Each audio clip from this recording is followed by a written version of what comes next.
பேசாமலே இருந்திருக்கலாம் போல.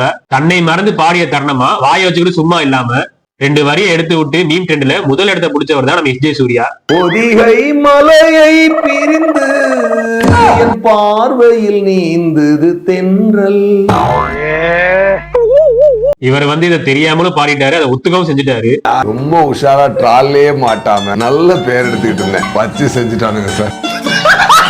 ஆனா இங்க ஒரு கான்செப்டுக்கு பாட போன நம்ம ஆண்ட்ரியா அக்கா யாருமே எதிர்பார்க்காத ஒரு பாட்டை பாடி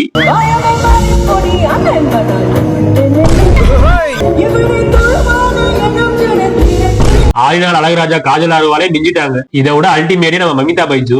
படத்துல ஒரு வசனம் பேசுனது கூட இவங்க ஃபேமஸ் ஆகல. நம்ம தளபதி விஜயண்ணா முன்னாடி 4 லைன்ல ஒரு பாட்டு பாடி ஓவர் நைட்ல பயங்கரமா ஃபேமஸ் ஆயிட்டாங்க. இதுல வேற சான்ஸ் கிடைச்சது, மறுபடியும் பாட வேற சொல்றாங்க. அதுக்கு இப்போ பாடணுமா? வேண்டாம்ல, பாட சொல்லட்டுமா? அசரனா வேண்டாம்.